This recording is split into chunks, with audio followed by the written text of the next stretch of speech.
Dave, a big thing happened when we didn't record like always. What now, Howard? So last year there was an initiative called Stop Killing Games, which was a thing for the EU where essentially that thing we talked about with The Crew, where people bought a physical copy of the game but were unable to play it because they shut down the servers because it was always online. Yeah, basically Stop Killing Games is they sent a statement to the Parliament in the UK and European Union. Europe in general. And they were like, hey, when we buy a physical copy, we want to own it. When we buy a digital copy, we want to own it. And specifically, they want it so that if your game gets shut down, you shouldn't have specifically only 5 years to purchase this game, play it before it's deleted forever. Makes sense. That should be, the bare minimum, I think. Now, the positive news is I think the vice president of the head of parliament is like, yeah, I agree, which is already great. They already hit the maximum amount of signatures, and it's doing really good. But there was a tiny bit of drama. So first of all, Ubisoft said stuff. Of course it was Ubisoft. Along with that, the moment that this got all the signatures, immediately there was a union, a lobby group made by Activision, Microsoft, Ubisoft, Sony, all the big developers. Big publishers. So to put it this way, Stop Killing Games is like if you have a game like Call of Duty, when you pull the plug and it's like, nope, you can't play online anymore. There has to be a way to get private servers. Yeah. That's basically the gist, right? Or player-to-player connection, right? Something like that. Ubisoft's CEO has addressed it saying, stating that end-of-life support for old online games is a far-reaching issue and that the publisher is working on it, but that nothing is eternal when it comes to video game services. Imagine, bro, you're watching a movie and they just delete 10 minutes of the movie and they go, dude, movies aren't eternal, bro. We couldn't pay the copyright for this scene anymore because they have music, so it's just gone. You're just gonna have to deal with it as it, like, do you understand how stupid this all sounds? Right? And then it's like, okay, I understand that not everything can be online forever, but like there are full games that you just cannot play. Yeah. Even offline. I mean, we covered this. This is a topic we cover on a fairly regular basis on the show. All the time. Because people think it's very cheap to just, have a game that's always online so you can tweak and edit to make sure no one cheats. But like, why? I just don't understand. Why? And the only reason they do it is so you buy the next game. Yeah, it's just for planned obsolescence reasons. That's literally all it is. And they just leave the servers to rot. Like again, The Crew, first game is completely gone. You can't touch it anymore. There's also Microsoft's biggest franchise, Forza Horizon, Forza Motorsports. You can only play one of each. There's 8 Motorsports games, 5 Horizon games, all of which are gone. Except 5 in the new Motorsport game. They shut down, and they don't shut down the servers. What they do is even worse, they kind of just leave it to rot, and they don't fix it. And then like 3 years after the servers have been rotting and no one can use it or play it, they go, sorry, we tried to fix this game, but we decided, nah. We changed our minds. We tried our best. And then they never do. Wink, wink, nudge, nudge. We didn't actually do anything, but we tried our best. And then guess what? If you try to pirate those games, these companies want to sue you, but you're not selling them. So it's this weird thing. There's also this guy. His name is, what was it?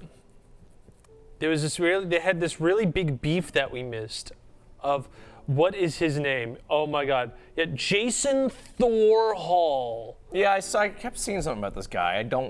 I wasn't really clear on what the controversy was. Basically, he said that this is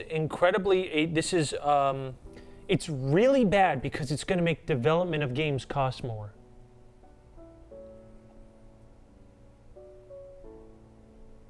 And how what they want is technically impossible, and how he doesn't like the idea of having the law dictate what you should do to make a game. Which, I mean, on one hand, I understand the final part is the law shouldn't. That I can understand. But the other hand is that there's a certain period, but the law already does. Like if you're like, I want to make Mario, you will be nuked from orbit from Nintendo. So there already is laws, right? And this is a consumer protection. This isn't. They haven't even made a law yet. This is just a, hey, Parliament, can you draft a law for this, or can you look at this issue? And I tried. I listened to his. I've never heard of this person before. I listened to one video and it's obvious he bass boosts his voice. Ew. Like I know he has a deep voice, but I listened to one video, but I can tell that there's like a fake reverb on it, and I'm like, okay, that's a little weird.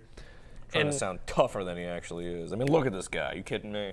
He worked at. I know his dad worked at Blizzard, so he worked at it for a bit. But like, yeah, he looks like a guy who'd work at Blizzard.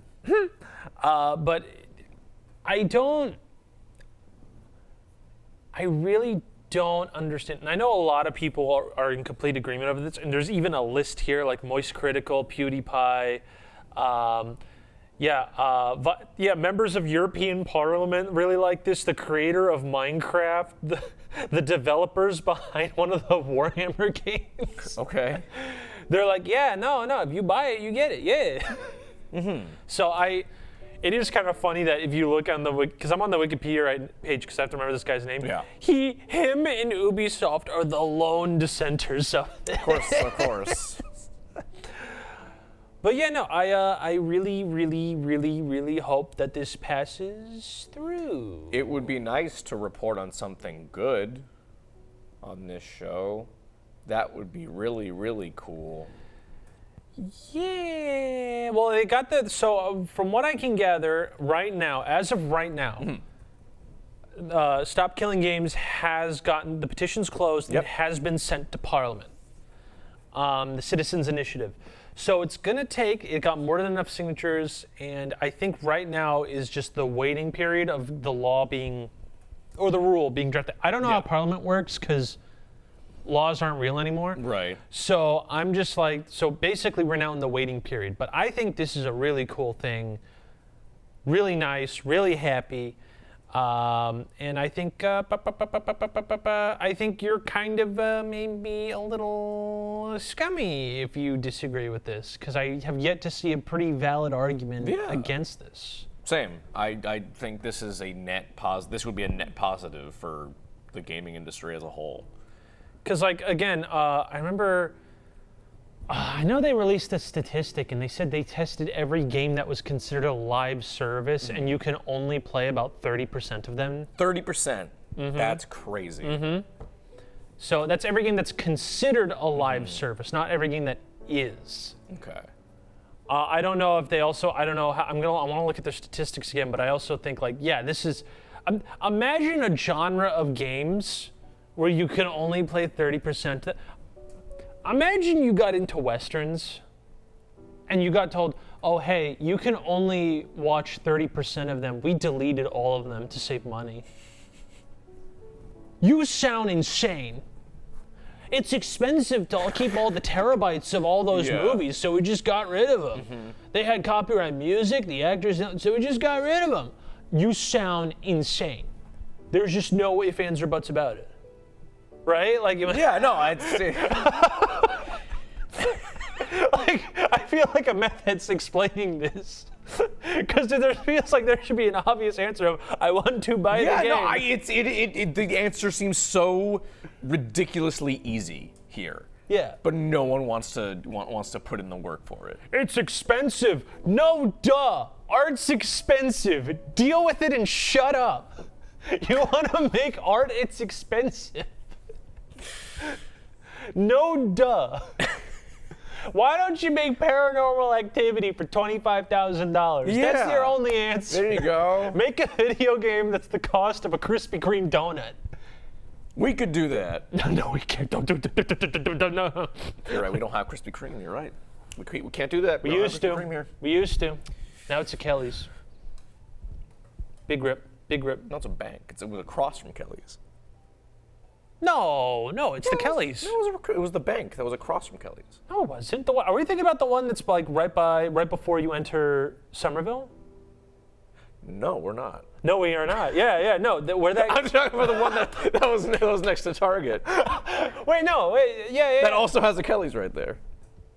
No. This is like, okay, so you know that giant evil roundabout to Somerville to get to Assembly? The scary looking traffic section. Yeah. Yeah, that Kelly's was a Krispy Kreme. Oh. Yeah. Yeah, no, I'm talking about the Kelly's on Route 1. No, next to Target. Because one the on bank Route right 1. there was also a Krispy Kreme. Oh man, we were. There's too many Kelly's! Why are they next to Target? I don't know! Why are they so close to Target? Why is there all these Krispy Kremes and Kelly's and Targets next to each other? What the? What's going on here? What? Who was planning this town? Who planned this state? What is wrong with you people? What were we talking about?